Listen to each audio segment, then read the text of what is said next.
Hi guys, look, I am about to go to work, but before that, I'll go and find food for breakfast. I will be showing you, I will be sharing to you the simple breakfast of Indonesian people, which is what we call mie ayam, chicken noodles. Later, I'll give you a review about it. Keep on watching, guys. Alright, so this is actually my school, the yellow one. Now I am going to the station of mie ayam, the chicken noodles of Indonesia. In the Philippines, we don't have what we call mie ayam, but we have also uh, pansit malabon. It's almost the same, but of course different taste and different ingredients. And here we are. It's just a walking distance from my workplace.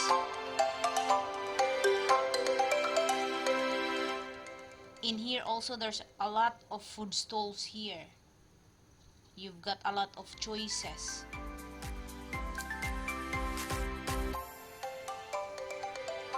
Just around maybe 500 meters away from my place, from my workplace. So I used to eat here in the morning because I like the mie ayam. And here we are. There you go.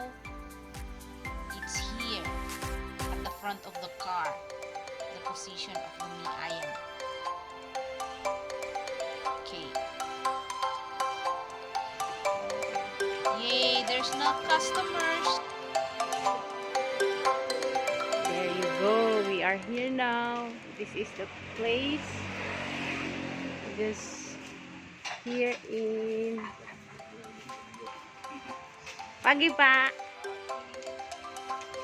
mau pesan dua mie ayam.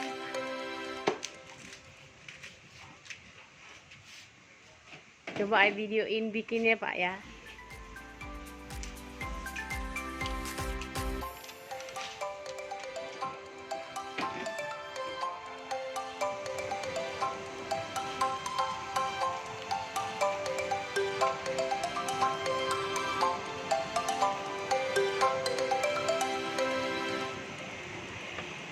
Kami yang pertama ya pak. Iya. Kalau itu apa sal? Ini apa pak? Ya. Soy. Kecap asin. Kecap asin. Sama lada hitam ya.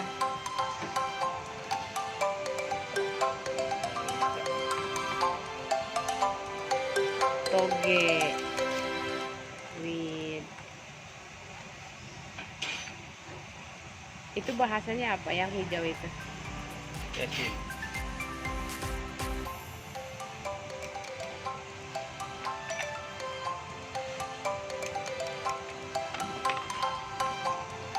Still early guys, so we're the only one who's still here. We are the first customer.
call me Ayam.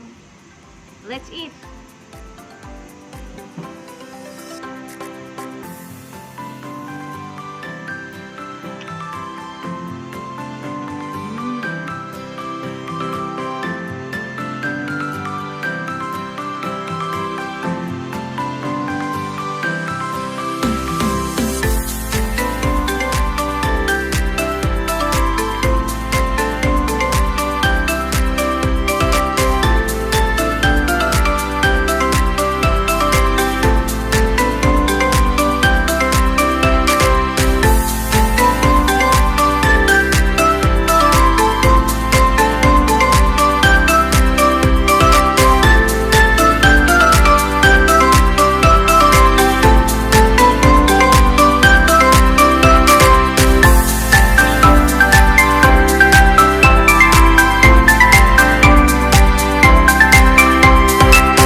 Delicious.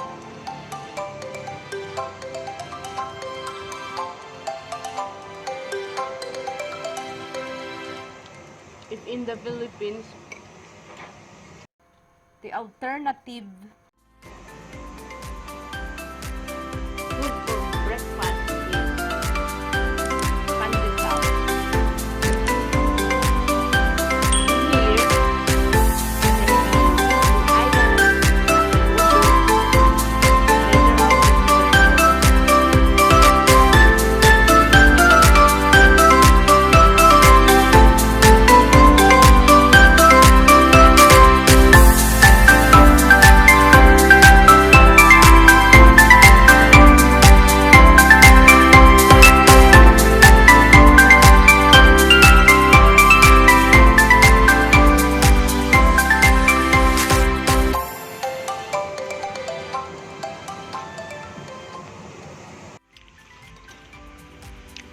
guys, I'm almost done. You know, this mee ayam is one of the food in Indonesia that you can find along the street. This is one of the street food of Indonesia. People here are very simple and very creative. And this one tastes good. Yay! Finish! Guys, if you happen to be here in Indonesia or in Jakarta or any part of Indonesia, you can find this kind of food. You can find this mee ayam along the road. Guys, to all my forever friends, teachers, my co-workers who are near here, it's so easy to find the mee ayam.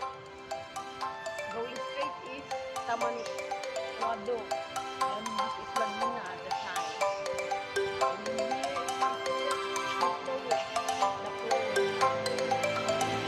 here, it's just easy to find. You can see it along the side. This is